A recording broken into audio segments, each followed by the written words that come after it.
looking at the number of chairs that just now got empty in the last about 2 minutes or so, we realize how big is the talent acquisition challenge, right? Most of the folks have left because they got the answers, but it's interesting if you look at the way people behave, whether during job search or once they are on board, it's very, very difficult for us to understand. And that's why if you look at, today we are going to talk about neuroscience, technology, and what is their combined role in driving employee experience. Now, if you look at technology and neuroscience, it's very interesting because our ability to understand the human mind and technology's impact on it is actually at race with each other, if you see. We believed about 10, 15, 20 years ago, or perhaps Freud believed that he knew everything about human mind, only to realize that majority of what we know today about human psyche, human mind, is not more than about 8 or 10 years old.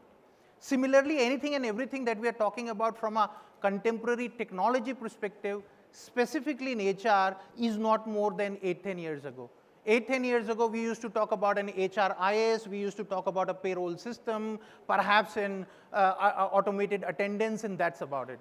Today, we are not even talking about it because employees' mindset and psyche is changing. And last 2.5 years have been phenomenal. In fact, majority of the permanent impact that the pandemic has left on people was unthinkable, unheard of. How many of us thought that aspirations of people will change? The definition of ambition will change, and all that has happened. The panel was still arguing about whether compensation is more important or culture. We don't know. And there's a lot of studies that have gone in, specifically again in the last 2.5 years, specifically in the domain of neurosciences. And one of the things that we have realized, whether it is money, whether it is culture, whether it is manager, end of the day, it ignites a particular kind of a feeling or an emotion. The question that how much money is enough? How do we answer that? How much money is enough? What should be my compensation? It's like value for money. When we buy something, we look for value for money. And I believe when we go and work somewhere, we look for value of talent. What is the monetary value of my talent and effort? And that's an important piece. So essentially today, if you look at from an employee experience perspective, we are saying that ultimately employee experience is not just about digitally enabling the desired functionality. Actually, it is about invoking the desired emotions as people work. And it's a very deep subject because if you look at it, if I am in the right emotional frame of mind, I will do everything. If I am in the right emotional frame of mind, I might believe that I am overcompensated. But my emotional state changes, my mindset changes, the logical decision making is getting impacted and changing. So as we look at creating new age employee experience, which is incidentally a synonym for employee engagement today, we have to look at what are the emotions that people are wanting from their workplace and how is it that we can invoke those. In most of the cases, invoke them in a very human manner, but since technology is so ingrained in our lives, we can't run away from it. So when we did lots and lots of studies, and we also looked at a large number of studies across the globe by leading organizations, including the likes of McKinsey, of course, at Oracle, we run a research called AI at Work research every year. We found out that there are 6 feelings that matter in the contemporary workforce.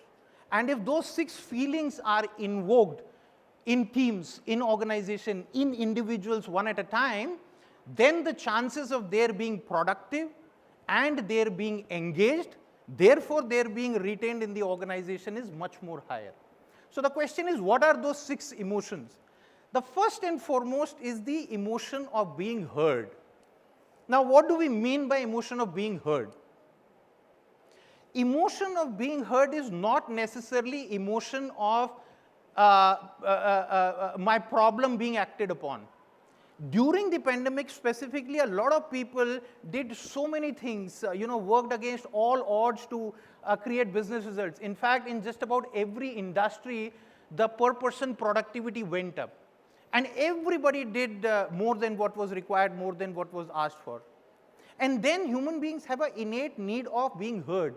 Can somebody listen to me? That's about it. I'm not even saying that I need an answer. You know, Stephen Covey used to say that most of the times we listen with the intent of answering others. Today, people want just hear me out.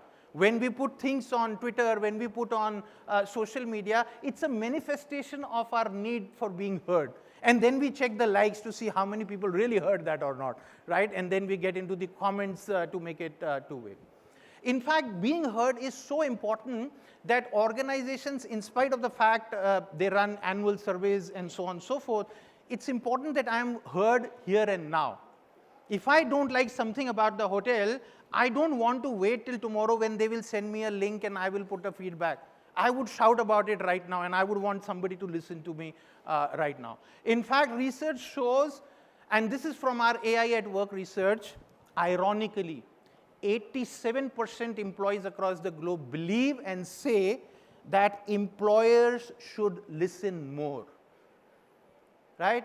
Billions of dollars are being spent on employee surveys, but it's just probably catering to the 13% people who are perhaps happy.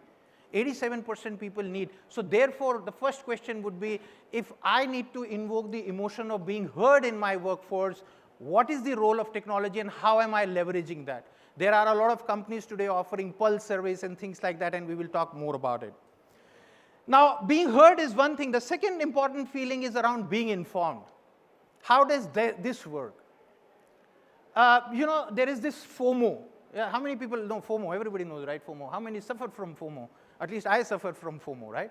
And the panacea for FOMO is excessive information sharing. It's not about good information or bad information. It is not even about relevant information. Because, you know, organizations struggle with this. Is this information relevant?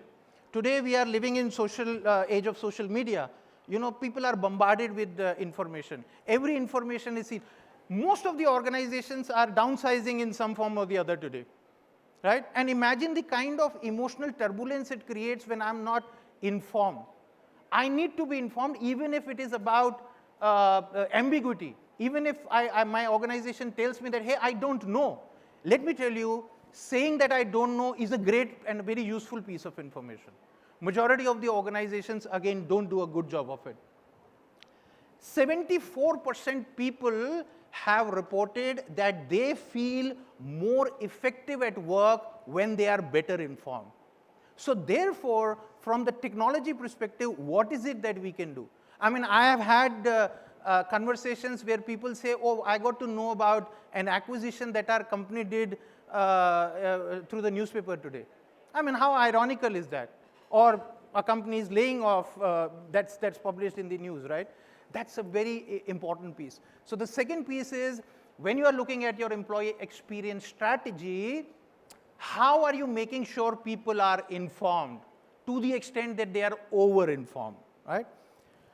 The third and a very interesting emotion is about being empowered.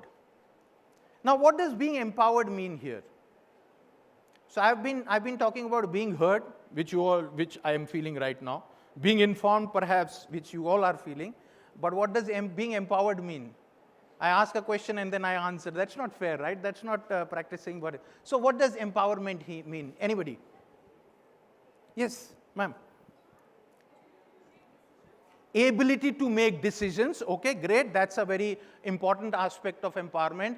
Ability to make decisions, that is one. What else would empowerment mean?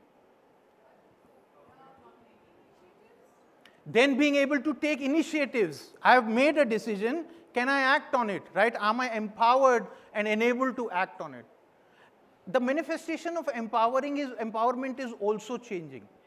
People feel, as citizens, we feel far more empowered. But as corporate citizens, as corporate slaves, or as employees sometimes, we feel less and less empowered, because today we are talking about compliances, we are talking about tracking things and so on and so forth. So it is extremely important that people feel that they are empowered to do things that matter, that matter for them, that matter for their teams, more importantly, that matter for performance of their duties.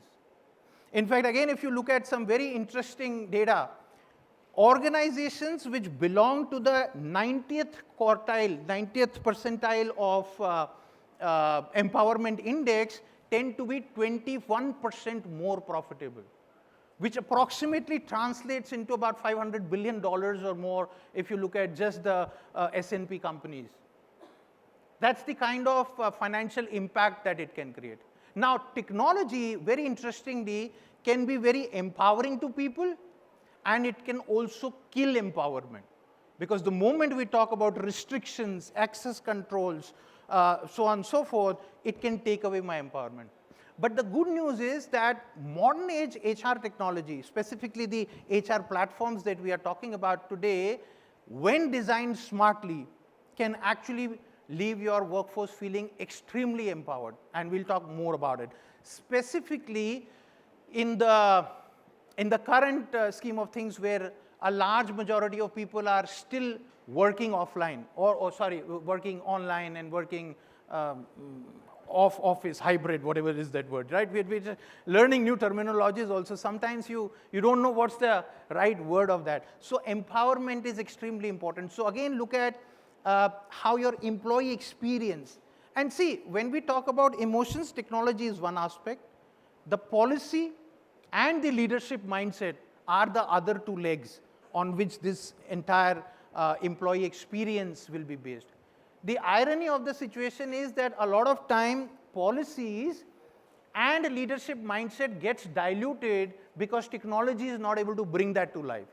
And therefore, when you are looking for a technology platform, it's extremely important that you look at how it is beyond feature and functionality, enabling empowerment, enabling the feeling of being heard, enabling the feeling of being informed in people.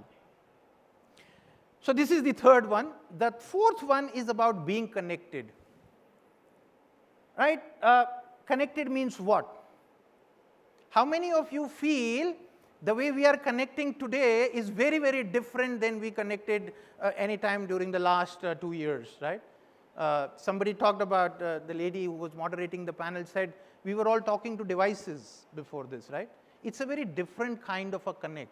Now, the fact of the matter is that whether it was Zoom or WhatsApp or whatever we used during the pandemic time did create some kind of a connect, but it really didn't, and I'll tell you, sorry, during this last 2 years, my manager changed in my organization, right? So obviously my manager changed, and he and I got introduced over a Zoom call, right? And then a year of manager-subordinate relationship happened. He coached me, he admired me, he praised me, he reprimanded me, all those things happened, right? And then my manager changed. So I only had a Zoom image of him, right? So my manager changed and I started working with the new manager. Then another 6 months down the line, I recently happened to travel, and then I met him for the first time. And I had a drink with him, and we interacted. And then I told him, look, maybe even if Chris is looking at this recording, so I'll be frank here, that look, Chris, I had a very different impression about you. The way I connected with you was very, very different, because that's the limitation of the technology, right? So how are people getting connected? Now imagine about 30% people have changed jobs during the last 2.5 years. A large chunk of them have never visited the office. How do we expect them to be connected to their workers the way we are? It's impossible, right? We might come and talk about a particular application that can do that and a whole lot of things. So that is extremely important. So how is technology enabling connect, which is as near to the real life connect? And one of the things that specifically artificial intelligence and machine learning is helping with in platforms like ours is, how can you identify the people that you need to be connected with? And what's the best way to connect with them? That's the starting point, because a lot of these things used to happen on, coffee table conversations there. People who feel connected with the teams are 7 times more likely, 700% better engagement if people feel connected. So that's an extremely important piece. The other piece is the feeling of being able. Am I able in the current context? We heard Nishchay and everybody talking about how skills is a big challenge today. We don't even know what we will need to learn to stay relevant today. And this feeling of redundancy is very high. We are talking about diversity and inclusion. A whole lot of people are today not very clear whether my abilities are current and whether they will remain current going forward.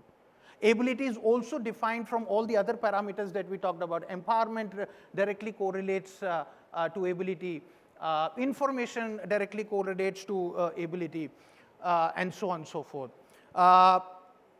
87% organizations worldwide are feeling an experience gap. So therefore, how do you fill that? And the last and the sixth feeling is a very interesting feeling, which is a feeling of being unique. For those of you who have experienced the Gallup Strength Finder would realize that there are 33 million unique preferences of thoughts, feelings, and behaviors that people bring to the office every day when they come for work. Now, if that is the kind of uniqueness that each of us is bringing, how do you create an environment where I can feel unique? Today, we are tagged as human resource professionals. I mean, how curt is that? We are 1 in 33 million, and we are all clubbed here. What is happening here today? Oh, a bunch of human resource professionals are meeting. No, we are not. We are unique individuals. So how do you create that? So these are the 6 neuroscience-based findings that are really fundamental to your employee experience strategy. Today, 80 to 90% of your employee experience is driven by technology. And that's why at Oracle, what we did was we took all these things and created one unique platform that actually brings everything to the table, delivered natively. And that's an extremely important piece. Because today we are talking about all these functionalities being available as different products, different vendors, and so on and so forth. But the thing is that as an employee, I cannot go to multiple windows for multiple feelings. I need that only one workplace that addresses all my emotional needs. And therefore, we have something called as Touchpoints that can actually allow you to run real-time surveys and figure it out, right? We've got something what we call as HCM Communicate, which is again an inbuilt tool to just decipher information without really bothering about how do I frame this information, or what is the distribution list for this information, and so on and so forth. Digital assistants built into it, help desk built into it, self-service capabilities that take empowerment to the next level, phenomenal. I mean, in my team, I can transfer people, I can change their compensation, of course, within my job's policy framework, but I can do it all on my own. That's hugely empowering. And then we have connections, which actually allows me to understand who are the people. It's pretty much like your LinkedIn or your Facebook, which will tell you that here are the people who you might be interested in. And lastly, it's about hyper-personalization. 1 in 33 million is the experience that I want. Therefore, how does the system personalize it? You may be a person who is very analytical, and therefore you want to start your day looking at a dashboard. I may be a person who's very relationship-oriented, so I may want to start my day to looking at whose birthday is today. Can that system understand your psyche and actually deliver that? So that's the kind of stuff that we are talking about, right? I still have 1 minute and 17 seconds, so I'm very happy to take 1 or 2 questions or any comments. Yes, ma'am? So much of survey fatigue. Yeah, that's why I'm saying don't overload them with another survey. Here is an application, whatever you do it here only, right? Don't survey everybody. If I'm a manager and if I want to know something about these 5 people, can I just run an anonymous survey with these 5 people and be done with it? Can you trigger a feedback, right? Maybe nobody wants to wait for a survey. So it's all anonymous and autonomous, as well as totally voluntary. and therefore there is no fatigue? The participation still goes down. It's not survey that I'm talking about. It's about the capturing the employee sentiment through different touch points that you've spoken about. Exactly. But people don't want to come back and share what they're feeling also. So, and that's the reality. And that's a very important point. Again, as I said, it's not about me wanting to do it. It's about my system invoking that. Since we have limited time, I'll invite you to our Oracle booth there, where we will show that how, without you telling, the system is so intuitive, enriched with artificial intelligence, machine learning, to be able to proactively highlight that. And then it is up to the leadership, manager, and culture to figure that out. Right? Great. So that's my time. Thank you so very much. I'm around. The Oracle team is around. Feel free to visit us on our booths and ask us questions. Yeah. Thank you so much.